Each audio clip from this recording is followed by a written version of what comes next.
really happened. That's what led me to Incubator and that first exhibition that I mentioned. But in terms of my father, I love sports. I'm a sports fanatic. Played sports growing up, and my father is a surfer, but not as into sports as sure.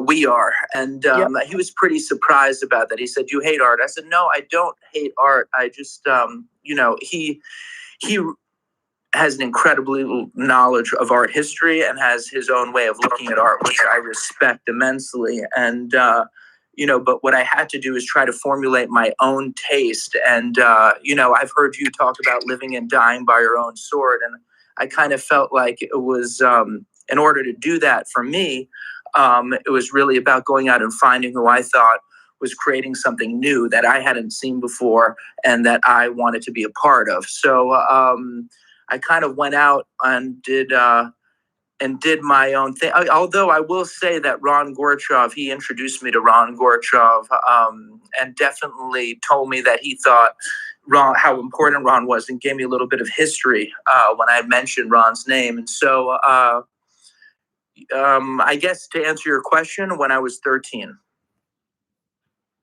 For everybody who's interested in taking notes, hook us up here a little bit. Give us the state of the union of the emerging. Who are three, 6, 9 names? There's a lot of investing deals here. There's a lot of people, obviously art, like NFT, gets into the double-sided game of, do you actually like it for which is amazing. And I think a lot of people have collecting deals. Then there's people who live only in that world. Then there's people who basically only for the investing side, flip the game. Then the majority, I think, have their hands on both sides at some level with different percentages. You're to the ground. Kind of what people ask me about with internet startup. Hey, Gary, you're going to fix your mic. Maybe 6 or 7 names, maybe some that you represent, because I'm like them. But so it's not a pitch fest. Maybe 3 or 4 teams of people's work that you're enjoying, that you probably somewhat maybe even wish. Which one of these dummies not going to tell him his mic fucked up? Not represent. Who are some of the 6 to 8 youngsters, and they may not be, they might just be young by age. I hate dummies. What's happening? Just especially for people followers that will literally write these things out in Google afterwards because they're on the beginning of their journey, which is a lot of what I want to make this room, because I think a lot of people are on their journey. Absolutely. What was interesting about Ron is that his work hadn't been shown in 30 years. And he was somebody who, when I showed it, was kind of like showing a young artist, because I could reintroduce it, but then also had that element of having that body of work underneath him. And so I try to do that with the young stuff as well, with the younger artists. And, in terms of age, that's, and somebody who's 70 can be a young artist to me, I guess is my point. But to answer your question, Ariana Papademetropoulos, I think, is an incredibly interesting young painter from California. There's a painter named Robert Nava who I just closed a show for. Ariana's 30, Robert Nava's 35.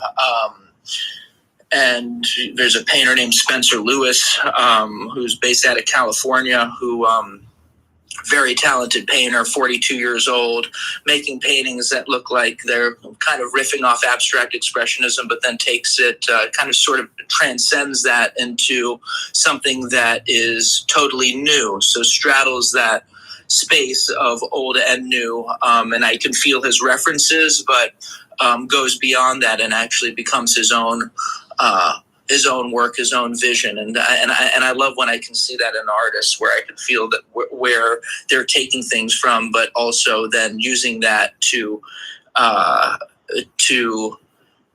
make something that belongs to them. Who else do I think? Francesco Clemente is not so young, but extremely undervalued. His work hasn't been shown properly for 5 years. in New York. And I think a lot of the power or the sheer power of putting these paintings in front of people for the first time in a long time is really my job in showing their work to the world, how they want it to be seen. There's an artist named Trey Abdallah who's extremely interesting. Rashid Johnson, Tom Sachs, a visionary, somebody who's created his own world and operates in it, and is just in my mind a genius. And to name a few. Yeah, no, that's literally what I wanted. Thank you. I'm gonna riff for 2 minutes on like some nuances I'm seeing, and then Zane, I want you to start bringing people up for Q&A. All right, Zane? One at a time would be great. So everybody who's interested in coming up, feel free to start attacking on that front. I have to say one thing. I think Jorge Galindo is extremely interesting painter from Europe. I think the greatest painter in Spain right now. One of the best painters in Europe. Somebody who I'm excited to put on the map in the United States in a very real way. I just wanted to mention that too. You got it. Listen, you keep coming up with names I've never heard of before. I'm thrilled. It's making me smile. It's so fun to listen to you talk because I talk about, I've been in wine and I've been in early startup land, so I've been on the giving end of things that a lot, I've had many conversations where 97% of the terms or names or things, that's where I am in this journey, and so it's enjoyable, so I appreciate that. So everyone who's listening, look, I think I've said this, if you've been following, it's completely affirmed for me. The technology of NFTs is the biggest thing that's happened, in my opinion, in kind of internet blockchain, like consumer tech, social networks, and the iPhone. And the only other time I felt like that level of holy shit, this is going to change everything, was the internet itself in '95. If you know when I'm talking, you can put it on mute if you see that little thing, by the way, if you want. And so it's in the bottom right hand corner, Vito, if you see it. Got it. No worries. So what the other thing that's obvious to me is that there's not going to be enough demand for the amount of supply. I believe every human being, like they have a social network, is going to have a NFT project in some shape or form. There's almost no reason not to. Every intellectual property, every brand, every league, federation, association, charity, and every Sally Pants McGee and Rick and Johnny and Nancy and Shaquille, they're all gonna do it. There's just no reason not to. Right now, a lot of people are trying to wrap their head around the technology. There's actually a lot of simplicity in that. People are starting to figure things out. The user interfaces will go and get better. Obviously, today there was an enormous IPO in Coinbase, more awareness for the broad market. It's all kind of happening. I think I'm very concerned because I think a lot of money will be lost. I think people are buying a lot of stuff right now out of the frenzy. Call it Beanie Babies, call it early internet stocks. It really, really reminds me of '99. The internet was like this thing that you just heard about, the way people feel about NFTs. Like, what? Scared. Remember your parents were scared to put a credit card into the computer and you would laugh at them? That's the same thing with people getting wallets, And what's really, really interesting is I think you're going to have an March-April 2000 moment. The Wall Street collapsed on internet stocks. Stocks that were $150, $300 went to $1 or went out of business because the fundamentals weren't there for those businesses. People kind of realized, wait a minute, the internet's going to take some time here to hit these kind of numbers. The frenzy stopped, the song stopped, the party was over, the lights went on in the dark bar. And a lot of people started writing articles like, the internet's a fad, see all the haters, naysayers, contrarians, whatever you want to call them, had their moment. And then they all looked very, very historically silly because the consumer, the humans, they weren't valuing the stocks on Wall Street. They were outside the game. They were going in droves onto the internet. I think that's the exact thing that's going to happen with NFTs. We're in that hype moment right now. Everything's ballistic. There will be a stop the music moment here somewhere. I have no idea. We just printed 20 trillion, gazillion dollars. So there's so much money out there. But it will stop because there's too much supply.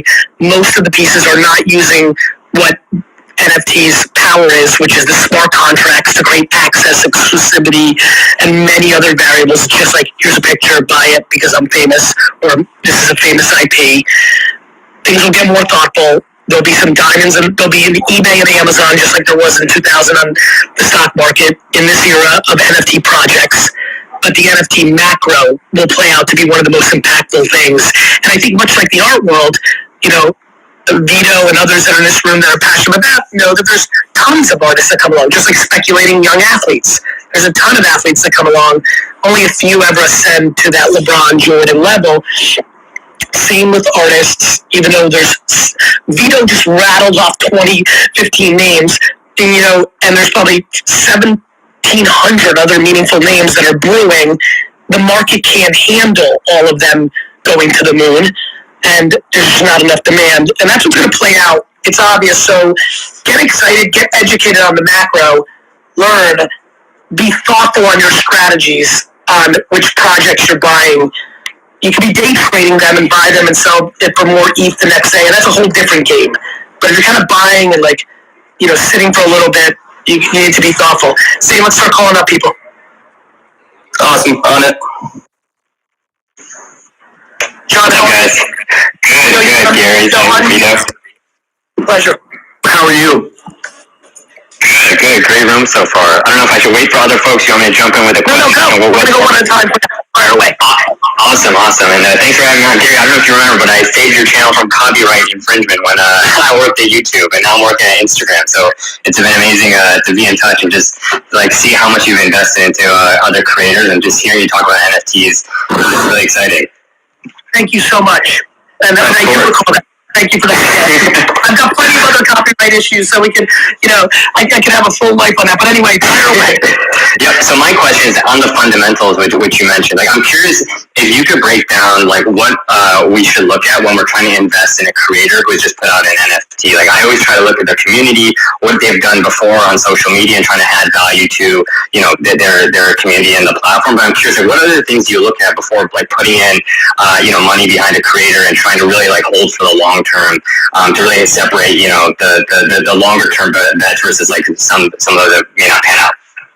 Two things, and Vito, it's probably a very similar question to the way you think about artists. You have to look at a bunch of stuff because John, a big time question. I believe influencers are going to be major players in NFTs because they have the potential to.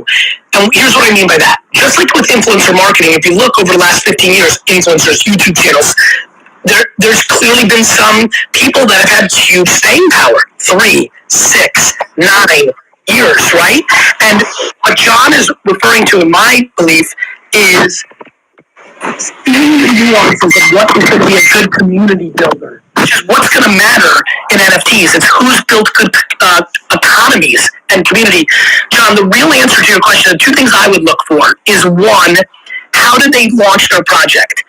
What is the underlining smart contracts of the art? Is it just them in a photo and it's the art? That's not going to play. But have they created access? Have they created really smart experiences? Have they made their tokens utilities that can be executed for meet and greets or other variables? I think that's going to be a huge factor. And then, to be honest, I will probably not invest in any influencer's token unless two things happen. One, the token is not about them, but they put it into some other form. And two, do I have a remarkable read on their long-term ambitions? The reason so many influencers have not worked out long-term is the same reason so many influencers will not do well with NFTs. Their ambition was more financial, and once they hit a certain financial level, they didn't have interest in putting in the work anymore. They just wanted to buy shit. And these programs, these tokens, these projects are going to need living and breathing actions to keep up the economy. Otherwise, it's game over. Make sense? 100%. Yeah, all about the long term. I feel like the NFTs make it even more transparent what their motives are. In a huge way. Thank you, brother. I want to get to Vito, real quick before we go to Renee. Renee, I'm so glad you're here. Is that the kind of stuff that you also try to analyze? Like, is this person focused? Are they thinking forever? What do I think they're gonna buy with the money? Like, do you have to factor in those human elements when working with a new artist? Yeah, I mean, a new artist who's young doesn't necessarily have the money to buy anything else besides invest in their own work and their own process. Do you think things like, okay, when she hits, do I think she's gonna double down? Like, is that because you're thinking long term in relationship form? I'm sure some of that's running through your mind, right? Yeah, I think what it comes down to is honesty. And basically, when I'm working with an artist and I'm looking at a new artist, there's the work, and then there are the reasons why they're making that work. And most of the artists, I would say all of the artists I work with, have to make that work because they don't know any other way of life. So when it comes down to that, and I know that's on the line, that's all I need to know. Understood. Renee, how are you? Hey, I'm doing really good. I have a very quick question for you guys. This is literally day one, first conversation I've ever had about this topic. So here's your two questions. One, I'm an action taker. So where do I go? Where's my starting point? And then sometimes more importantly, what do I completely ignore? And are you referring to contemporary art? Or are you referring to No, NFT. Yeah. So contemporary art, So, I'm down there. Understood. Okay, so I'll jump in on that. I think I'll go to I think the first and the second part is the same, which is hours and hours and hours of education with no action finance. Renee, I'm blown away by people who literally don't even have the general understanding of what a token Vito. is, or an NFT, or smart contracts, or what a MetaMask is, or royalties, or and just throwing around dollars. People, I mean, this gold rush thing that was established years ago is so unbelievable that it is in so many people that are just so excited for quick transactions.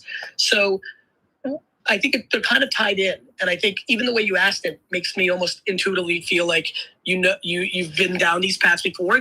I think it's just I think Twitter and Clubhouse and YouTube has a ton of good information. It has a ton of bad information. And I think it's just listening to it over and over and over. That's what I do. Andreessen Horowitz put out a post that had a ton of great links. I'm very proud of what Tyler's doing at 1:37 p.m. With the quality of the content that we're putting out.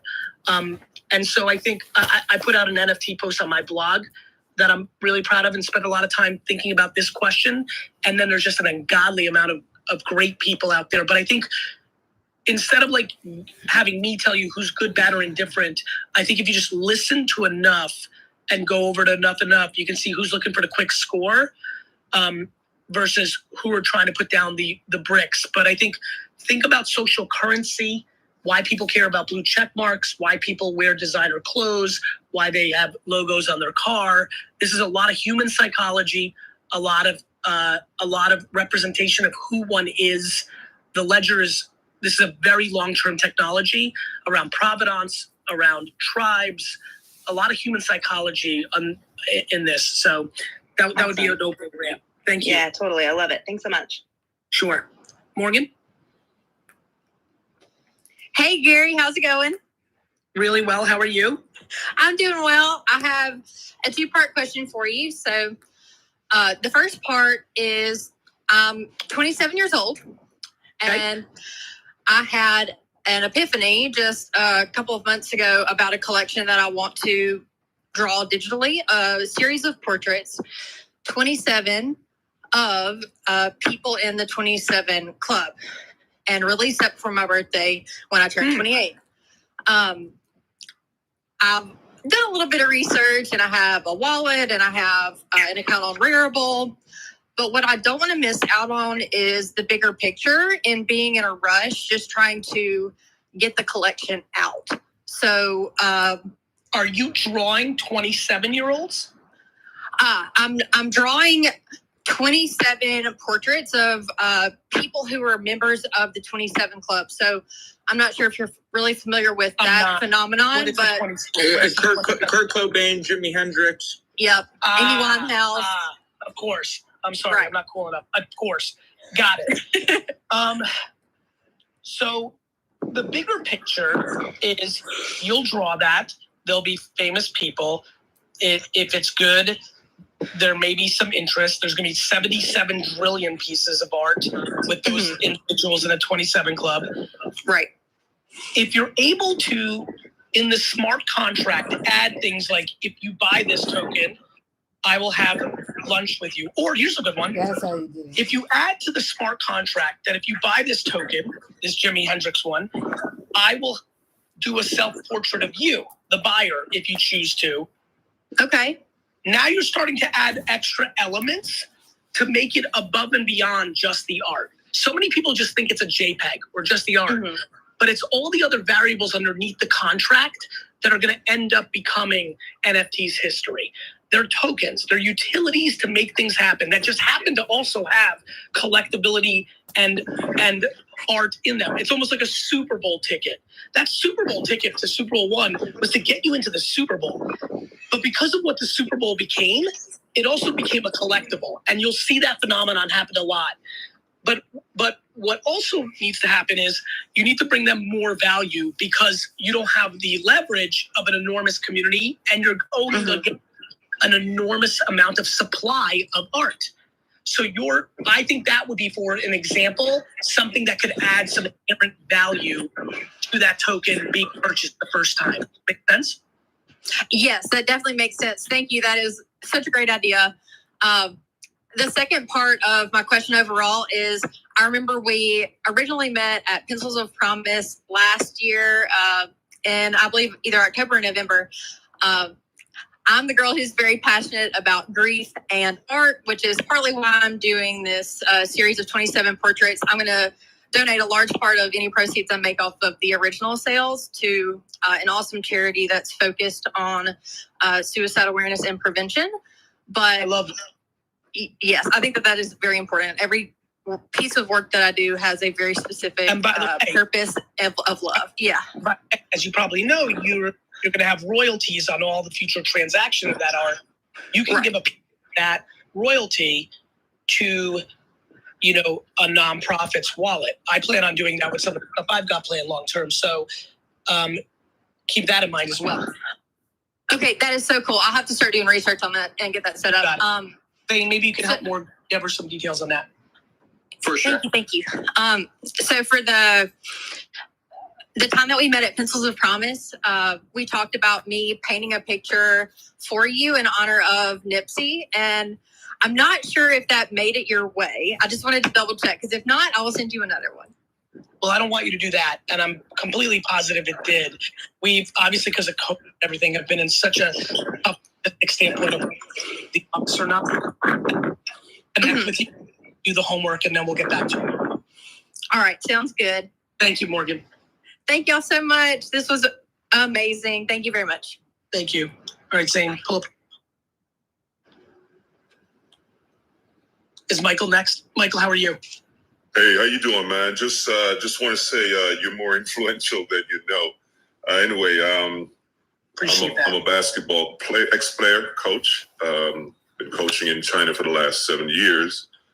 But my journey has been always had art attached to it throughout the time, from college to coaching. I've always had a little computer with me, or I've always had my scrapbook, but of course basketball playing and coaching was my core competence. But I've always was a little doodler. Then I became a dude who would do little things with the computer. And anyway, to make a long story short, mine's is just a testimony. I don't want to keep the stage too long, but NFTs for me has really got me back in touch with my digital side, my creative side. Yes. And that's fun for me because it's a massive outlet. Because basketball, I'm in a bubble. We practice twice a day. We travel a lot, and I was with the Chinese national team last 2 years, and a lot of traveling. And drawing for me was always therapeutic. And now with the excitement around NFT, I'm getting back into my digital art side. I love that. I'm thinking of how I could, the fact that we see what's going on with Top Shop, and I've worked with a lot of players, and in the China now, I'm trying to I'm reaching back and trying to reach out to some of the players there, and create awareness around what's going on in this space, because there's a few artists back in there where I played and trained, and they have artistic aspirations as well. But anyway, this basically it's been great therapy for me, and it's allowed me to. For me too, I've been doodling my whole life too. People were blown away when I started sharing stuff a couple weeks ago. It's just not a part of me that I shared. It's no different than what happened with me when video hit the internet. I didn't know I had gift of gab or more influential than I thought, like you just said. I just always was a good communicator, but never thought of myself in that form. But sure enough, the medium changed. With doodling, I actually thought of myself more artistic as a kid, drawing and things of that nature. And now I'm getting to flex that. And for me also, it's huge escapism. It makes me happy in those 2 minutes when I doodle my animal. Awesome. This digital drawing in my profile is actually, it's a drawing of my son, who is currently an Oprah Winfrey academic scholar and a basketball scholar. I love it. At an HBCU, but he didn't like it. But I've been always trying to push it in his face, so I keep putting it as my profile. But yeah, I've been doing a little Python now and a little JavaScript, and I've come up with a way of using NFT to impact the community where I'm from, which is Jamaica, and it's a pretty poor community. My school is a very, very forward-thinking high school, and one of the best sport high school in the country as well. So I'm looking to use NFT now to rally the student body and the alumni, and create awareness around that, and see how we can implement that in our community. But I just want to say, man, you're very inspirational to me. I watch you all the time, and I retweet you, I repost you all the time on my Instagram, and it's a pleasure to say hello. What's up, man? Appreciate you. Let me appreciate you back. Zane, do me a favor, connect with Michael. I want to start doing something on 1:37 p.m. that I haven't talked to Tyler about, so hopefully he's in here and he'll hear me, but I'll tell him tomorrow, about feature. So I think there's going to be a supply and demand issue, Zane and Michael and everybody. And I think platforms can curate. So Zane, I want to do like every 13. I'm trying to figure out how to get the numbers to work. Is it 137 projects a month or whatever? I want to do something for emerging small projects that don't have the platform. So I'd like to do that for what Michael's up to. So can you connect with him so he could be in the queue for when we do that in a month? 100%. Michael, I'll send you a note tonight. We'll be in touch. Thank you, and I yield the stage. Thank you. You got it. Vito, I'm going to go to you before I go to Letty. Tell us what's going on. What's the whispers? Who's excited? Who hates it? What's the 411, Vito, in kind of the contemporary art world? How is everybody digesting this NFT thing? I think artists are interested in it. I think there's people who don't quite understand it, who I think are learning about it quite quickly, because they're realizing how real it is, and how, I believe that it's something that's here to stay. And I'd say there's mixed feelings. I enjoy talking about it with artists. I see it as a new medium, a new way of making art. Some artists, do their studies digitally. Sometimes there might be a piece of art that maybe can't exist physically, but actually can, because they don't think they can execute it in the way that they actually made it in the digital format. And to me, that's exciting, interesting, and something that I personally want to explore. But I think that there are mixed feelings out there. No, sorry about that part. Are there people pushing like this bullshit? Is there jealousy that some of the biggest art? Because again, you play in big circles. Let's just use that word. Are there some artists who, feel like, fuck, I've worked 22 years, consistently epic, to become a high 6-figure, high 7-figure per piece artist, and look at some of this digital stuff that's going for more than my stuff? Is there a angst around that, or do they see that as an opportunity? Like, what are you seeing? I really see a mixed bag. Beeple, whose story is incredibly interesting. That going for $69 million, is that justifiable? I don't know. Is the Salvador Mundi going for 350 million plus justifiable, where 25% of the painting was, on the canvas, and then they had to in paint the rest of it? Who knows these things? But it's something that it's a force that has to be reckoned with, and it's something so new and something that so many people don't understand, and you're helping educate them. But I'd say that it's a mixed bag, for sure. Letty, it's so good to see you again. So good to see you. And Gary, so much easier when I'm not pitching my startup on a movie platform down. Everybody who's listening right now, as some of you know that follow me very closely, I did Apple's first show called Planet of the Apps. They did it on Apple Music before there was Apple. And Letty was an incredible co-founder, and I chose their app and worked closely, and what a dynamo she is. And so it's we haven't chatted in a little while, so yeah, I'm smiling. I'm excited to hear what your question, what you're up to. And I'm spritzing my face with some toner, just sweating at that. That was a really, that was a lot.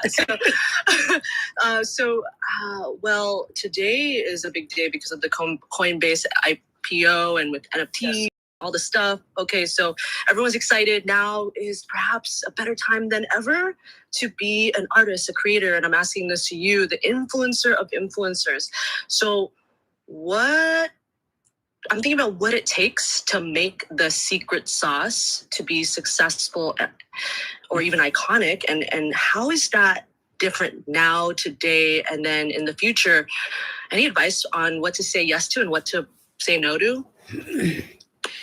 I think say yes to the people on the other side and say no to your own selfish wants and desires if you want to win the NFT game. Vito comes and is one of the greats in an incredible world of curation. Curation is going to be very different and still have similarities, in my opinion, because of the ability of the artists with these platforms and this art to have a much more direct relationship with the end consumer, because a lot of these artists have grown up in a social media environment where it is normal for them to interact with the end consumer, quote unquote, the community. I think the real piece of advice is, when you make your projects, are you actually thinking about the people on the other side and what happens to them after they buy it? And can they get happiness out of it? Can they sell it for a profit? Have you added things into the contract to bring them enormous value? Are these things true? Are these things what you're actually thinking about? If you think about, the historical nature of art, or even collectibles that are mass produced, most of the time the originator is either, at its best case in the art world, they just needed to make this art. They're a true artist.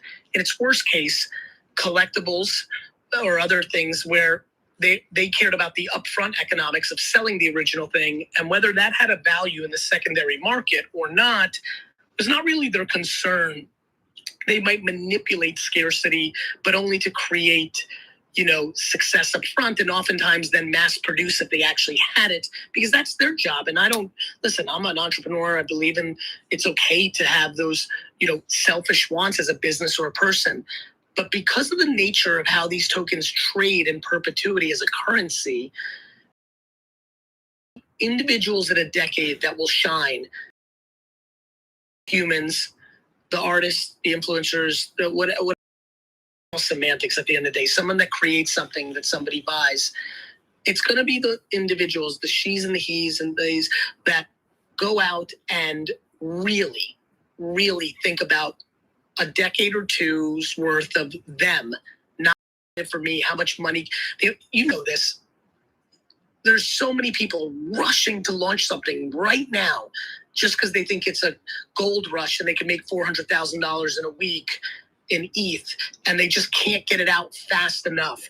I think they're going to do, a lot of the people that can do that means that they have community, and they're going to actually hurt their reputation when their biggest fans bought something for $4,000, and then in 7 months, because there was nothing smart or interesting about it, and there's a ton of other stuff out there, it's worth $40. That sucks. Super fans now are sad. That person made $400,000, but they hurt their brand, aka ruining someone's life. Yeah, listen, I'm a little bit on a different side of that, which is why I'm into accountability. If you bought something for $4,000 because you chose to, I'm not gonna play the non-accountable game that a lot of people want to play. You chose to. They didn't trick you. You clicked your meta mask, right? Right. So Thanks, people Gary. need to be accountable, which is tons of Stability. homework. But to your point, they may be running around the world saying you ruined their lives, and that's not going to be good That's for for your you, brand. no matter what you think. If your biggest 5,000 or 500 fans get destroyed because you made a quick bag, that is not going to work out Ever. in the long term.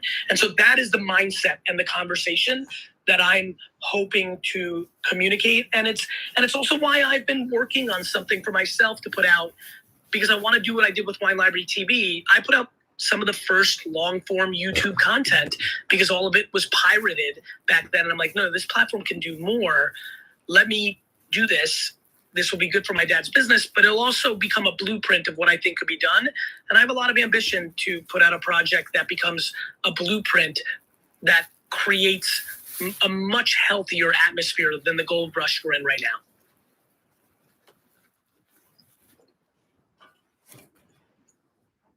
Thank you. Thank you, Gary, Zane, Vito. Y'all are invited to my dream dinner party here in the Clubhouse Hood. Thank you, Gary. Thank you. Let's keep it moving. Shujan? Hi, Gary. Thank you very much for having me up on the stage. First of all, I really need to say this to put it out of the way. I'm a huge fan of your work. Thank you for doing what you do. And I really appreciate your presence and talking about what you're talking right now. Thank you, my friend. So, yeah, I appreciate it. And what I wanted to talk about are a few things you touched about.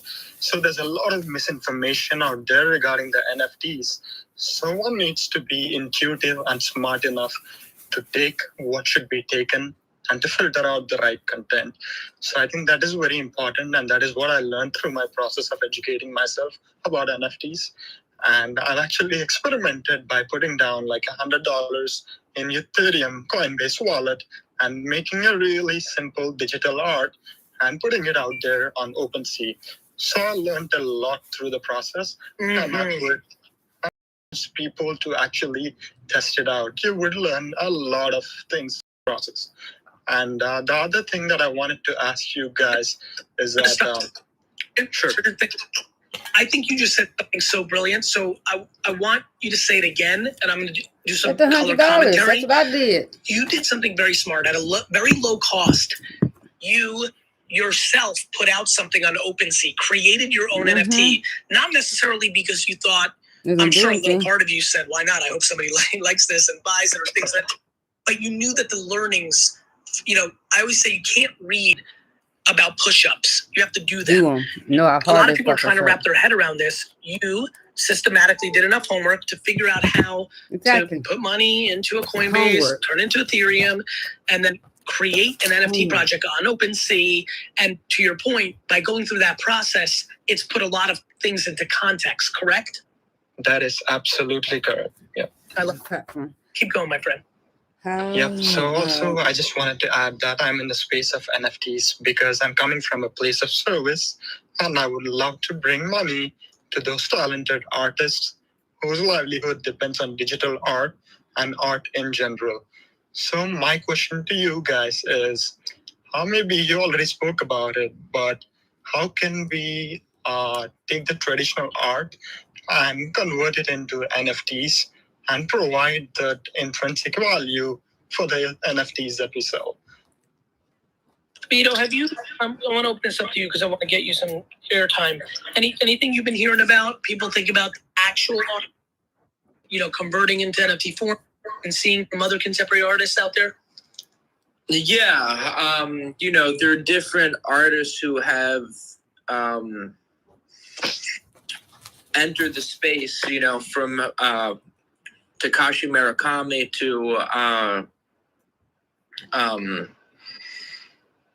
to Damien Hirst, and they're, you know, a lot of them, or from what I've seen so far, is Takashi's quite a well-known name. So he's taking the iconography that he's used, or images that exist in his works that you've seen over the last, 10, 20 years, and he's reappropriating them in a digital form. And, so he's taking his iconography, he's taking an image that people know, and he's now digitized it, made an NFT, and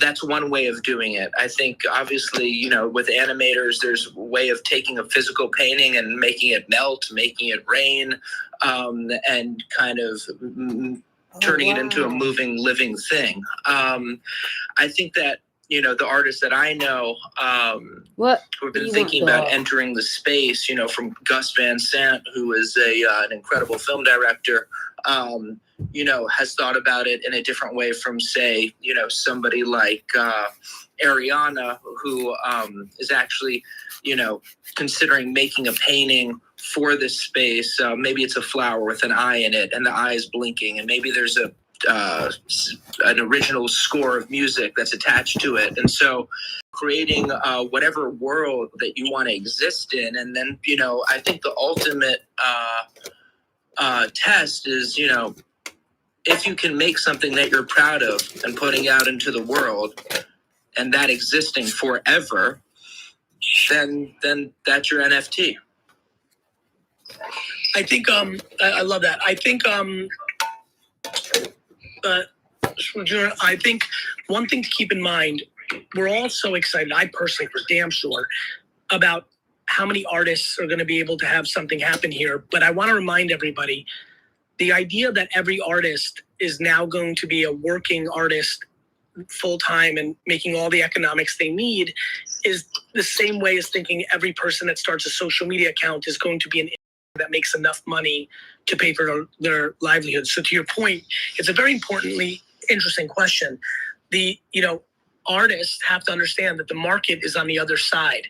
For years, so many artists, friends of mine, have blamed the dealers, the system, the machine. What's incredible about blockchain and NFT is, there you go. Here's the ecosystem. You in the audience, the world is watching. You are more than welcome to be successful. There's such a democracy opportunity. The reality is that a lot of artists are going to have to face the fact that the art they make is not with enough people to create the economic impact that is for them to do it full time to pay for their livelihood. And that's just real life. That's humanity. That's the reality of the way things are. And I think it's going to be interesting because I think a lot of people like to blame things in the middle. And as we go into a decentralized world, we're going to have to get into accountability and respecting the market in a way that is very different than we've had in the past. And I actually think that if NFTs and blockchain and DeFi and all this actually leads to more accountability of like the results are the results are the results, it can actually have a huge impact because I think we are living through the greatest era right now of non-accountability, of completely pointing fingers at people instead of pointing thumbs at themselves. And I actually have some real hope for that.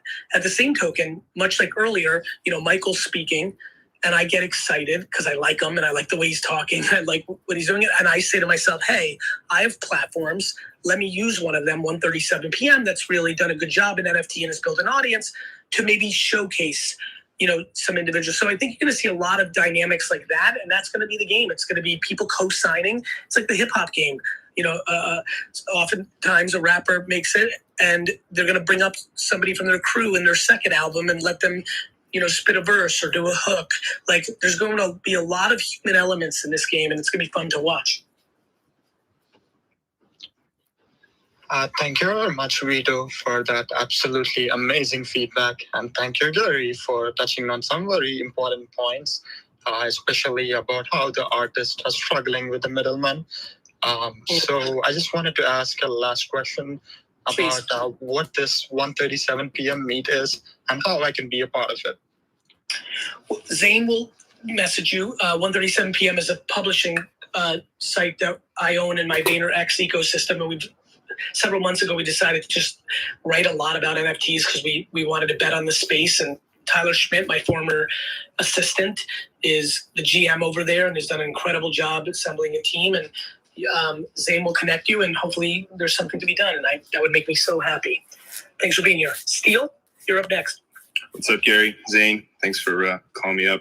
Question for Vito. What role do you see NFTs playing in the mainstream contemporary art market? Do you think it'll be like a subset, or do you think traditional artists are going to get involved and make NFTs of their existing pieces? I'm just curious how you think that'll play out. I think that it's a new medium, and it's something that will be attractive to some, not so much to others.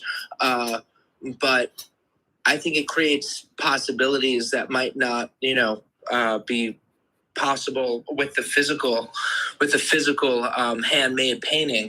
So that might interest some Vito, artists. can you break that down? Because now I'm starting to understand. I heard it with you at another dinner. Now I've heard it a third time, and now I really have it. You're basically saying that some of the most important contemporary artists do a digital kind of like thing first, and then sometimes when they're done with that, there's a realization that turning that into real kind of like physical, that it won't translate, and thus they don't.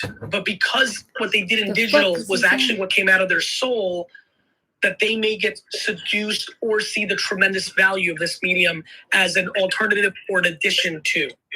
Correct. There might be a study for a painting that's done on an iPhone in a subway, and they might be happy with what that image is, and they might go into their studio when they get to it in Brooklyn and try to replicate the smoke of the blue, the way the yellow sits on the pink, and they just cannot do it the same way that it is existing on their phone.